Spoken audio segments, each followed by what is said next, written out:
The death was ruled natural. That meant no injury, no accident, and no reason to suspect a crime. A doctor signed the certificate. The paperwork was filed. The case was closed. The funeral came and went. And for everyone involved, that should have been the end of it. Except it wasn't.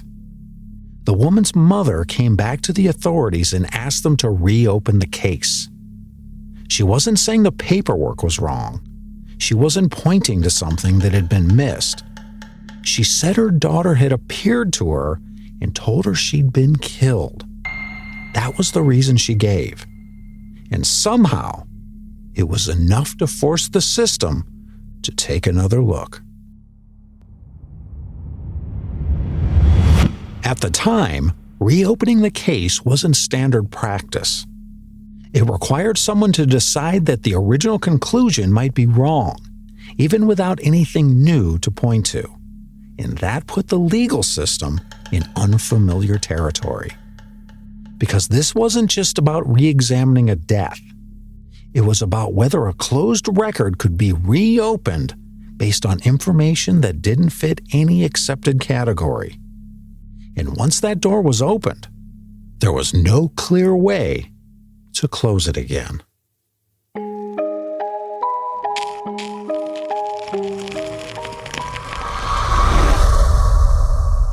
Hey, it's Robert, and this is one of our mini episodes. These are shorter, more laid-back episodes where I walk through a single strange or interesting case without the extra production and cinematic buildup of the full episodes. Today we're heading to rural West Virginia in the late 1800s, where a young woman's death was ruled natural. The case was closed and then reopened for a reason the legal system wasn't designed to handle. Let's get into it. Zona Heaster Shue was 23 years old when she died. She lived with her husband, Erasmus Shue, in Greenbrier County, West Virginia. The house sat in a rural area, the kind of place where neighbors knew one another and news traveled quickly, even without anyone trying to spread it. On the morning of January 23, 1897, a young boy was sent to the Shue home on an errand. When he arrived, he found Zona lying at the bottom of the staircase. She wasn't moving. He ran for help. Neighbors arrived first, then Edward. By the time anyone else reached the house, Zona was already dead. A local doctor was sent for. Before the doctor arrived, Edward had taken control of the situation. He carried Zona's body upstairs. He washed her. He changed her clothes. He dressed her in a high-necked gown and wrapped a scarf tightly around her throat. When people tried to help, Edward resisted. When they tried to examine her, he refused. He insisted on holding her head. He wouldn't let anyone adjust her neck. When the doctor finally arrived, the examination was brief. Edward stayed close the entire time. He cradled Zona's head. He became visibly upset whenever the doctor attempted to touch her neck or reposition her body. The doctor noted bruising, but didn't investigate further. He listed the cause of death as complications from childbirth. Later, that was changed to everlasting faint. At the time, everlasting faint was a catch-all term doctors used when someone died suddenly and no one looked too closely. There was no autopsy. The explanation was accepted. The paperwork was filed and the death was ruled natural. Zona was buried 2 days later. At the funeral, Edward's behavior stood out again. He stayed close to the coffin. He positioned pillows beneath Zona's head and neck. When her mother, Mary Jane Heaster, reached forward to adjust the placement, she felt resistance. Zona's neck was stiff. Her head rested at an unnatural angle. Mary noticed, but she didn't say anything. At the time, there was nothing she could point to, nothing she could prove, just a growing sense that something wasn't right. After the burial, Edward returned to his routine. The community moved on. The case was considered closed. But Mary Jane Heaster didn't feel that sense of finality that everyone else seemed to accept. The explanation she'd been given didn't settle. It didn't sit quietly. And as the days passed, her unease only deepened. That was where this story should have ended. Instead, it was just the beginning. After the burial, Mary Jane Heaster returned home alone. The house felt wrong to her. Not empty, just unsettled. Her daughter had been laid to rest, but the explanation she'd been given didn't bring the sense of closure she expected.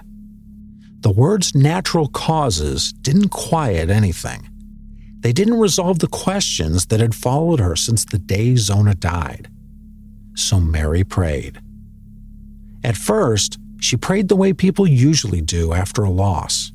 For peace, for understanding, for the pain to ease. But that didn't last. Soon, her prayers changed. She began asking for answers instead, asking to be shown what had happened. A few nights later, Mary said she woke to the presence of her daughter in the room. Zona wasn't distant or unclear. According to Mary, she stood there plainly, the way she had in life. Calm, composed. Zona told her she hadn't died of natural causes. She said her husband had killed her during an argument. She said he'd grown angry and grabbed her. She said he twisted her neck until it broke. Mary listened. The next night, it happened again, and then again. Each time, Mary said the story didn't change. The details stayed the same.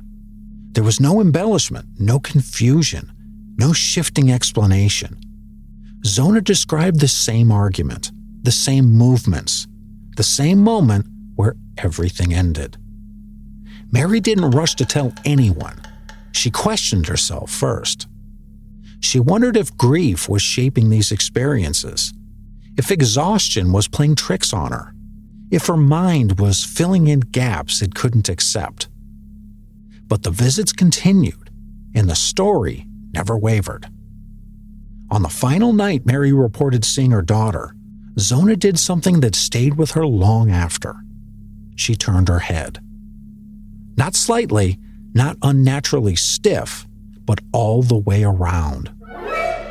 Mary took that as proof, not of the apparition itself, but of the truth behind the message, that her daughter's neck had been broken and that the injury had been concealed. After that night, the visits stopped. Mary was left alone with what she believed she now knew. For days, she said nothing. She went through her routines. She slept. She ate when she could. But the story stayed with her, unchanged, pressing against every other thought. Eventually, she made a decision. She went to the authorities and told them what she said her daughter had told her. She said Zona had been murdered. She said the death certificate was wrong. And she said the man responsible was still free. At first, she was dismissed. But Mary didn't back down. She returned again and again. Her certainty never softened. Her account never changed. And slowly, that persistence began to unsettle the people who had already closed the case. Mary's persistence eventually reached the county prosecutor. By that point, people involved in the case had started to feel uneasy. Not because they believed what Mary was saying, but because she wouldn't stop saying it. Her account never changed, and every detail she repeated led back to the same conclusion: the neck. Reluctantly, authorities agreed to take another look. The decision was made to exhume Zona's body. In February of 1897, nearly a month after her burial, the grave was opened. Word spread quickly through the community. Exhumations weren't common, and they weren't taken lightly. People gathered nearby, some out of curiosity, some out of discomfort, and some because they already suspected something hadn't been right the first time. A second medical examination was ordered. This time, the doctor was instructed to focus specifically on the neck. When the coffin was opened, the damage was clear almost immediately. The first cervical vertebra was displaced. The windpipe was crushed. The surrounding tissue showed trauma consistent with violent force. There was no ambiguity. Zona Heaster Shue had not died of natural causes. Her neck had been broken. With that finding, the tone of the case shifted completely. What had been dismissed as grief now demanded explanation. The original death certificate was ruled incorrect. The conclusion that had allowed the case to close was no longer defensible. Edward Shue was arrested shortly after and charged with murder. He denied the accusation. As investigators dug deeper, they began uncovering details that hadn't received much attention before. Edward had been married twice prior to Zona. Both marriages had ended under troubling circumstances. One wife had accused him of abuse. Another had died under unclear conditions. None of that had been considered when Zona's death was first examined. Now it was. The trial began later that year. The courtroom filled quickly. The case had already taken on a strange reputation, and people wanted to see how it would unfold. The prosecution focused first on the physical evidence, the condition of the neck, the way Zona's body had been handled before the first doctor arrived, the high-neck dress Edward insisted she be buried in, his refusal to allow anyone to examine her throat. Witnesses testified about Edward's behavior in the days after Zona's death, his agitation, his control over the body, his unwillingness to let others intervene. Then Mary Jane Heaster was called to the stand. She told the court about the visits. She described how her daughter appeared to her, what she said, how the story never changed, and how the injury had been explained to her in the same way every time. The defense objected immediately. They argued the testimony was irrelevant, that it was the product of grief and imagination, that it had no place in a court of law. The judge overruled the objection. Mary was allowed to continue. The prosecution didn't argue that a ghost should be believed. Instead, they let the testimony stand alongside the physical evidence, the broken neck, the concealed injury, the behavior that now appeared less like grief and more like control. The jury listened. When the trial concluded, they returned a verdict of guilty. Edward Shue was convicted of first-degree murder and sentenced to life in prison. The case was now closed, and the justice that followed seemed to come from somewhere unexpected. At this point in the story, everything has happened. The conviction stands. The record is closed. So now we step back and separate what's documented from what's reported. First, the facts. Zona Heaster Shue was found dead in her home in January of 1897. Her death was initially ruled natural, without an autopsy. Her body was handled and dressed by her husband before a doctor examined it. That part is documented. The exhumation also happened. When Zona's body was examined a second time, medical findings showed clear trauma to the neck. The first cervical vertebra was displaced. The windpipe was crushed. Those injuries were consistent with strangulation. That finding alone was enough to reopen the case. Edward Shue's behavior after Zona's death was also documented. His insistence on dressing the body himself, his refusal to let anyone examine her neck, the high-necked clothing he chose for burial. Those details were part of the prosecution's case. His prior marriages were also real. One wife had accused him of abuse. Another had died under circumstances that raised questions, even if they were never formally charged. And the trial itself is a matter of record. Mary Jane Heaster did testify. The judge did allow her testimony, and the jury did hear it. Edward Shue was convicted and sentenced to life in prison. None of that is disputed. Now the part that isn't documented in the same way. There is no independent record of the apparitions themselves. No written account from Zona. No corroborating witnesses who saw what Mary claimed to see. No physical evidence that proves the visits happened exactly as she described them. All we have is Mary's account. That's where interpretation enters the picture. Skeptics argue that grief can be powerful enough to shape vivid experiences, that Mary already suspected her son-in-law, that the details she described could have been pieced together from things she noticed during the funeral. They also point out that the ghost testimony wasn't the foundation of the conviction. The medical evidence was. Supporters counter that Mary had no medical training, that she focused on the neck before the body was exhumed, and that her account didn't change even under pressure in court. What matters most is this. The legal system didn't convict Edward Shue because a ghost appeared, but it also didn't dismiss the testimony outright. It allowed it to exist alongside the physical evidence. And that's the part that still unsettles people. Because the court didn't have to listen, but it did. If you want to explore this case further, I've included links in the show notes to a few books that take different approaches to the story. With the record laid out, what remains isn't evidence, it's interpretations. And that raises a bigger question for me. Where does this case sit today? Unlike many older stories, the Greenbrier case hasn't faded into obscurity. It continues to be cited in legal discussions, paranormal research, and popular culture for one very specific reason. It crossed a line that most systems are designed never to cross. In legal circles, the case is often referenced not as proof of the supernatural, but as an example of how testimony can influence a process even when it isn't meant to.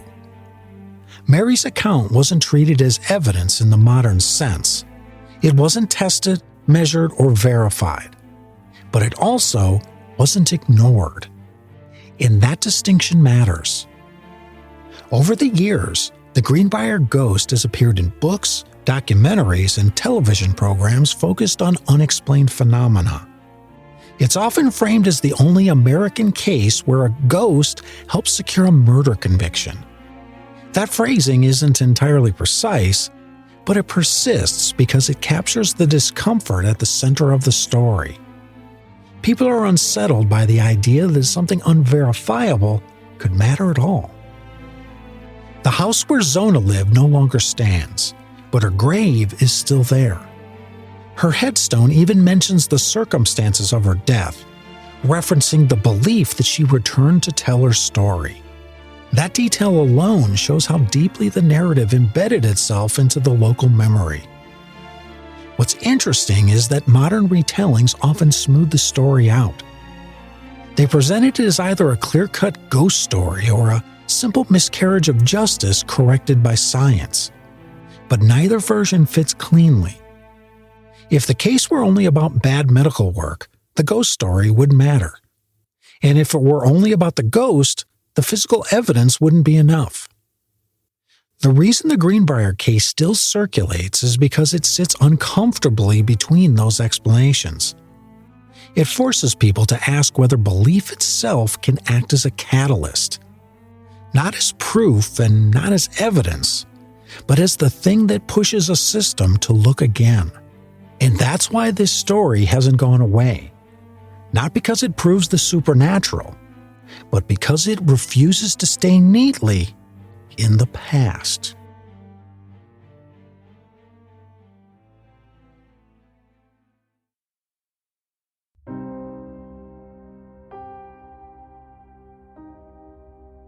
What stays with me about this case isn't the ghost.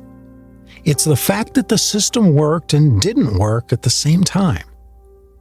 On paper, this looks straightforward.